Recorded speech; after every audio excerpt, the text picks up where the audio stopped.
Je suis sous le choc. Quel match du Maroc!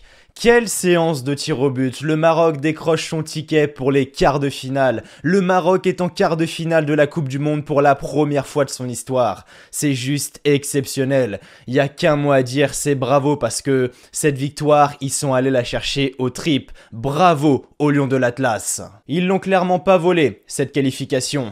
Et le Maroc n'est pas venu pour faire figuration. Vous avez vu le petit rime? Non, franchement, grosse Coupe du Monde du Maroc, match nul contre la Croatie, les vice-champions du monde, victoire face à la Belgique, les demi-finalistes de la dernière Coupe du Monde, victoire face au Canada et la victoire face à l'Espagne.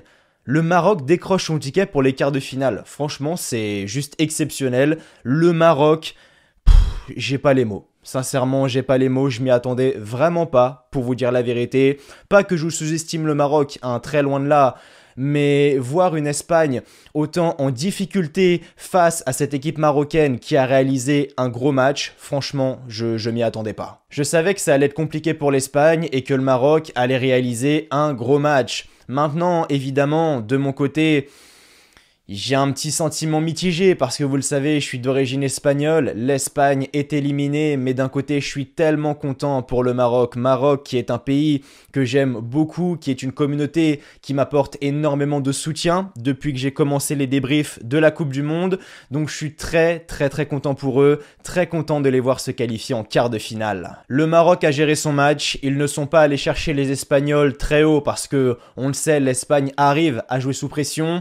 La qualité numéro 1 de cette équipe espagnole, c'est évidemment le trio du milieu de terrain, Busquets, Gavi et Pedri. Évidemment, ce sont des joueurs qui se connaissent beaucoup, ils jouent ensemble du côté du FC Barcelone, donc évidemment, il y a des automatismes. Busquets au milieu, il apporte un certain leadership et surtout un certain équilibre. Pedri et Gavi, eux, sont plus à l'aise dans les petits espaces, que ce soit à la relance ou encore à la récupération.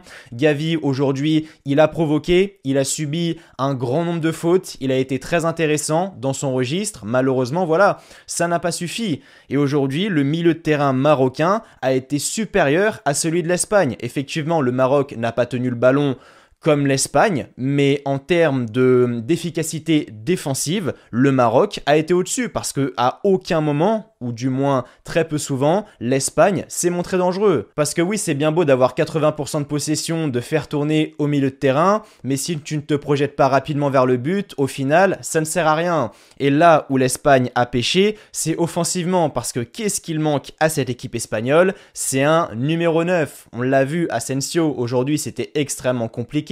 Asensio, c'est pas un vrai numéro 9, c'est plus un faux 9, quelqu'un qui vient décrocher, apporter le surnombre. Il y a Morata qui est rentré, mais bon, Morata, on sait que c'est assez compliqué en club, c'est pas lui qui va faire la différence individuelle. Maintenant, voilà, le Maroc a géré et l'Espagne le paye cash. Tout simplement, l'Espagne n'a pas de numéro 9 et ça me fait un petit peu penser à la situation de l'Allemagne. L'Allemagne, malheureusement, ils se retrouvent dans la même situation que l'Espagne, c'est-à-dire qu'ils n'ont pas de réel numéro 9, de vrais numéro 9 qui ont un impact considérable sur le jeu et qui arrivent à créer du danger sur le but adverse et c'est ça le problème. L'Allemagne du coup est éliminée, aujourd'hui l'Espagne n'a pas réussi à concrétiser ses occasions, bah ils sortent. Tout simplement. Aujourd'hui, quand t'as pas de réel numéro 9, tu en payes le prix fort. Quand on regarde les deux meilleures nations en ce début de Coupe du Monde, je prends pas le Maroc, là on va vraiment ni parler de l'Espagne ni du Maroc. On regarde, c'est le Brésil et l'équipe de France. Aujourd'hui, le Brésil a un Richarlison au top et l'équipe de France a un Olivier Giroud au top. Un numéro 9, quelqu'un qui vient te marquer des buts, peser sur la défense adverse, c'est essentiel. Le problème, c'est que l'Espagne n'a pas de numéro 9 comme ceci. Maintenant, voilà, bravo au Maroc, c'est complètement fou. Ils ont réussi à créer l'exploit face à cette équipe espagnole. Et j'ai envie de dire que c'est mérité d'un côté parce que quand on regarde la physionomie du match, les plus grosses actions, elles étaient marocaines. Et aujourd'hui, il y a des joueurs qui ont su faire la différence. Le premier qui me vient là à l'esprit, c'est Sofiane Bouffal, surtout en première période. Grosse première période de sa part. Est-ce qu'on parle du moment où il ramasse Marcos Llorente à la petite cuillère? Non, sincèrement, exceptionnel. Pour ceux qui n'ont pas vu l'action, allez la regarder. C'est magique. C'est vraiment magique. C'est-à-dire qu'on a Boufal qui reçoit le ballon, bord de ligne, il est confronté à Llorente, première feinte de corps, deuxième, troisième, et au bout de la quatrième, il te fait une feinte de corps. Il élimine Marcos Llorente, il regarde à droite et à gauche, il sait pas où est passé Boufal, il était complètement perdu, Sofiane Boufal l'a bu, et même Sofiane Boufal dans son registre a été extrêmement intéressant. Beaucoup de dribbles utiles, beaucoup de jeux vers l'avant, beaucoup de percussions, gros volume de course, bref, match absolument exceptionnel de la part de Sofiane Boufal. Enfin, je dirais plus première période exceptionnelle, parce qu'en deuxième, c'était un petit peu plus compliqué, il a énormément donné en première période. Mais voilà, aujourd'hui, Sofiane Boufal, il faut le féliciter. Après, voilà, Hakimi a été intéressant, Mazraoui a été intéressant, Aguerd a été intéressant, Bounou, on en reparlera juste après. En-Nesyri, il est très souvent critiqué, mais aujourd'hui, il a fait preuve d'abnégation. Et je sais, je vais en parler à chaque débrief parce que ce gars-là me choque à chaque fois, mais c'est Amrabat. Enfin, franchement, c'est un joueur exceptionnel. C'est pour moi la révélation en ce début de Coupe du Monde côté marocain, et je parle à titre personnel parce que je ne le connaissais pas. Avant, je suis pas quelqu'un qui regarde les matchs de la Fiorentina, mais franchement, il est exceptionnel. Au milieu de terrain, il te récupère un nombre de ballons incalculable, c'est un mort de faim, il relance proprement. J'ai regardé sa valeur marchande par curiosité, elle est estimée à 10 millions d'euros.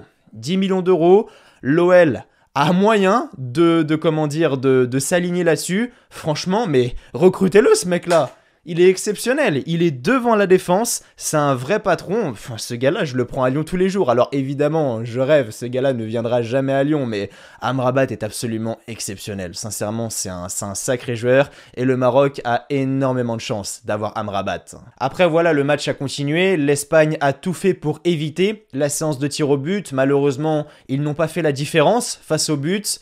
Et bam, séance de tir au but, et cette séance-là, elle est absolument exceptionnelle. C'est peut-être l'une des plus belles séances de tir au but que j'ai vues de ma vie, sincèrement. Je sais pas ce que leur a dit Regragui, mais en tout cas, on voit que cet entraîneur-là, ce coach, il a la main mise sur ce groupe, et le groupe vit bien. On le voit, même Hakim Ziyech qui a eu des problèmes avec les précédents sélectionneurs, aujourd'hui avec Regragui ça se passe magnifiquement bien. Et on a cette fameuse séance de tir au but et j'ai les notes juste ici de qui a raté. Le premier penalty raté, il est en faveur de l'Espagne. C'est Sarabia qui rate le premier penalty. On a ensuite Carlos Soler qui rate le deuxième. Côté Maroc, tout se concrétise. Le premier, c'est Benoun qui rate, malheureusement. Ensuite, on a Busquets qui se présente face à Bounou. Busquets qui rate, Bounou qui fait un arrêt absolument magnifique. Peut-être le héros de cette séance de tir au but. Franchement, je m'attendais pas à ce que Busquets rate ce penalty. Et enfin, pour terminer, c'est Hakimi qui marque. Et Hakimi, plein de sang-froid, Panenka. Et il envoie le Maroc en quart de finale de la Coupe du Monde. Bravo. Bravo au Maroc, il n'y a rien à dire.